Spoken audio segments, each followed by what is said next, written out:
이나 손으로 학생들의 신체를 일상적으로 체벌했다고 보고 있습니다.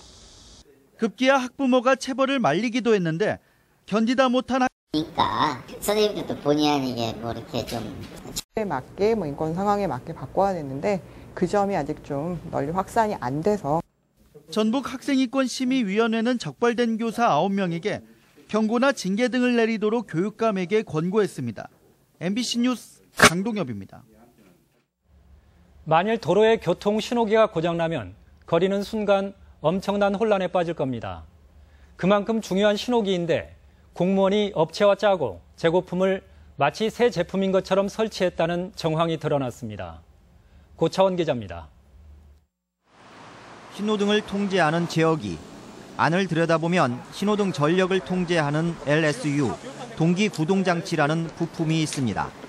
하나에 20만 원 정도 하는 부품인데 경찰이 전주시 내 540여 개 제어기 중 80개를 조사해보니 44곳의 LSU가 새 것이 아닌 오래된 제품이었습니다.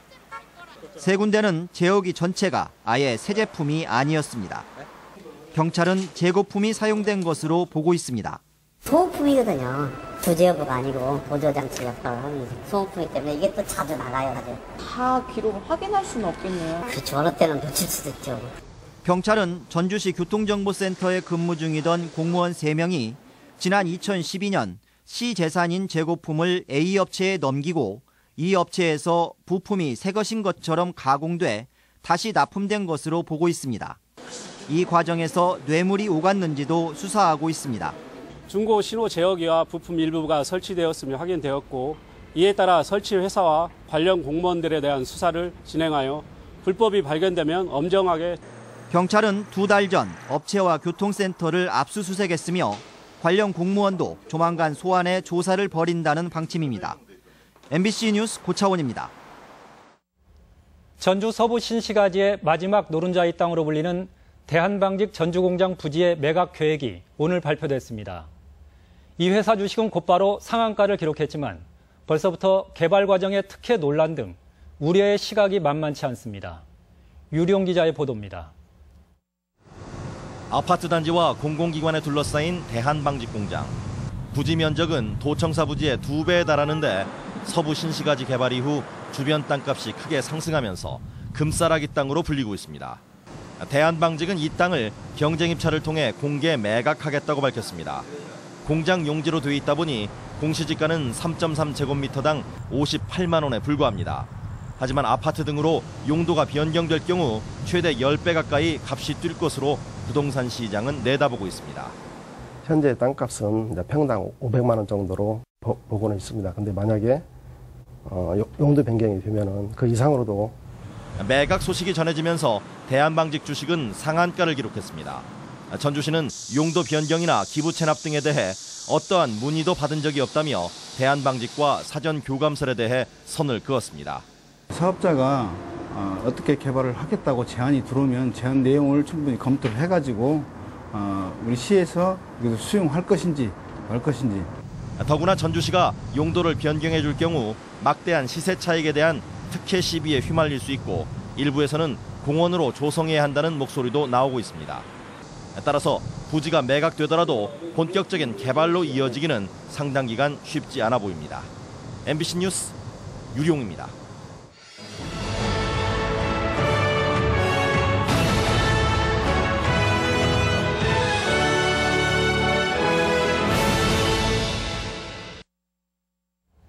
세계유산 기획보도 시간입니다. 백제유적이 세계유산으로 등재되면서 익산을 비롯한 해당 자치단체에는 관광객이 눈에 띄게 늘고 있습니다. 이를 일회성 호기심이 아니라 꾸준한 지역경제 효과로 이어가기 위해서는 지금부터 할 일이 많습니다. 이경희 기자입니다. 익산 미륵사지 유물전시관. 세계유산 등재 뒤 30%가량 관람객이 늘었습니다. 부여 공주는 여름 축제까지 겹쳐 관광객이 2배가량 증가한 것으로 집계되고 있습니다. 전라북도 분석에 따르면 2020년까지 도내 생산 유발 효과는 5,450억 원, 부가가치 효과는 2,500억 원, 고용 효과는 6,500명으로 분석됐습니다. 홍보하고 그걸 보존하고 관리하는 일, 그 다음에 그분들이 왔을 때 여기서 편리하게 관광을 할 수 있는 시스템을 잘 구축해주는 일. 고민은 볼거리를 만드는 겁니다. 세계유산 등재의 반짝 효과를 넘기 위해선 관광객을 붙들 수 있는 프로그램이 필요합니다. 익산시는 고대 백제의 왕도와 문화가 고스란히 남아있는 장점을 살려 발굴과 복원 과정을 시민들에게 공개할 예정입니다. 미륵사지 석탑의 복원 과정이 공개돼 시민들에게 큰 학습 효과를 주는 것처럼 왕궁리 유적도 발굴 현장을 견학할 수 있도록 준비 중입니다. 세계유산에 먼저 등재된 타 시도의 사례를 반면교사로 삼는 것도 중요합니다. 하회 양동마을과 수원 화성은 관광객이 50% 안팎으로 늘었지만 화승 고인돌과 조선왕릉은 오히려 관광객이 줄었습니다. 전담 조직을 두고 지속적인 기획과 홍보, 그리고 이후 보존에 대한 노력 등이 차이를 만들었습니다. 관광이나 개발로 인해서 훼손됐을 경우에는 지금까지 2건의 취소 사례가 있습니다. 지자체들은 앞으로 아주 보다 구체적이고 체계적인 보존 관리 계획을 세워서 세계유산 지정은 함께 기뻐해야 할 일이지만 지자체의 무거운 짐이기도 합니다. 인류의 유산을 지켜가고 공유한다는 정신으로 미래를 만들어가야 함을 잊지 말아야 합니다. MBC 뉴스 이경입니다. 전북교육청은 오늘부터 다음 달 11일까지 고교생의 경우 소속 학교에서 검정고시 출신자나 기타 학력 인정자는 주소지 관할 시험지구 교육청에서 수능 원서를 접수한다고 밝혔습니다. 올해 도내 수능 응시자는 지난해보다 3,000명이 늘어난 24,700여 명으로 추산됩니다. 전라북도는 오는 11월 말 88고속도로 143km에 대한 선형 계산과 확포장이 완료되면 전주에서 대구까지 운행 시간이 30분 단축되고 죽음의 도로라는 오명에서도 벗어날 것으로 전망했습니다. 이와 함께 신태인 김제 구간 4차선 확장과 고군산군도 연결도로 1209도 완공되는 등 연말 안에 모두 5군데의 국지도가 개통된다고 밝혔습니다. 전주 리사이클타운 주변 마을에는 혐오시설 유치 보상금이 지원되고 있습니다. 하지만 이 보상금 집행을 놓고 1년 넘게 주변 마을 주민들이 반목하면서 눈살을 찌푸리게 하고 있습니다. 박찬익 기자가 보도합니다. 내년까지 완공 예정인 전주 종합 리사이클링 타운입니다. 음식물과 재활용 쓰레기, 하수 찌꺼기 등 각종 쓰레기를 종합 처리하는 시설입니다. 그런데 이곳을 둘러싸고 있는 3개 마을 주민들이 두 편으로 나뉘어 2년째 반목하고 있습니다. 전주시가 매년 주는 보상금을 받기 위해서는 주민협의체가 필요한데 협의체 대표를 뽑는 선거권을 누구에게 줄 거냐를 놓고 갈등을 빚고 있기 때문입니다.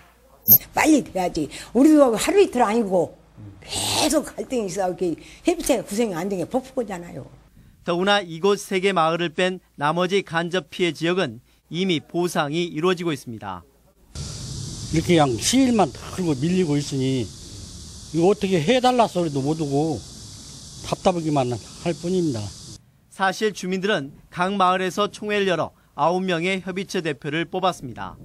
그러나 양쪽에서 서로 다른 명단이 제출돼 전주시가 이를 거부한 것입니다.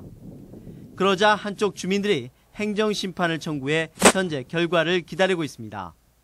저희들은 제대로 그 모든 절차에 맞춰서 했기 때문에 그 도에서 인정해 줄 거라고 듣고 있습니다.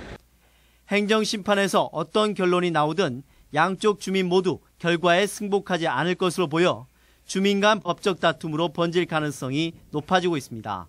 MBC 뉴스 박찬혁입니다. 전북 상공회의소 협의회는 2만 톤급 선박이 접안할 수 있는 규모로 건설되고 있는 새만금 신항만은 세계적인 추세에 역행하는 것이라며 10만 톤급 대형 선박이 접안할 수 있도록 규모 확대를 청와대 등에 건의했습니다. 이들은 새만금 신항만은 환황해권 물류기지로 성장할 수 있는 무한한 잠재력이 있는 만큼 접안 능력 10만 톤급으로의 상향 조정이 꼭 필요하다고 강조했습니다. 전라북도는 도내 90여 자동차 검사 지정업체에 대한 일제 점검에서 봐주기 점검을 해온 3군데 업체를 적발해 업무 정지와 직무 정지 10일 등의 행정 처분을 했다고 밝혔습니다. 이들 업체는 살수차의 천공을 불법으로 막은 사실을 지적하지 않고 검사를 해주거나 유효기간이 지난 매연 표준 필터를 사용한 것으로 드러났습니다.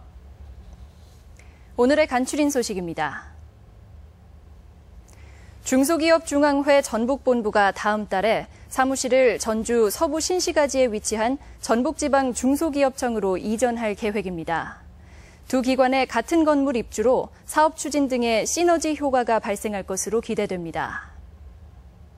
전 세계에서 부안군 위도에만 자생하는 위도 상사화를 밤새 감상할 수 있는 달빛 걷기 행사가 29일부터 이틀간 열립니다. 이번 걷기 행사는 파장금 함을 출발해 자정까지 위도 해수욕장에 도착하는 일정입니다. 진안군이 동향면 창촌마을에 작은 목욕탕 4호점을 개장했습니다. 이번에 문을 연 구릿골 작은 목욕탕은 지상 1층 40여 평 규모입니다. 전북권 뉴스였습니다.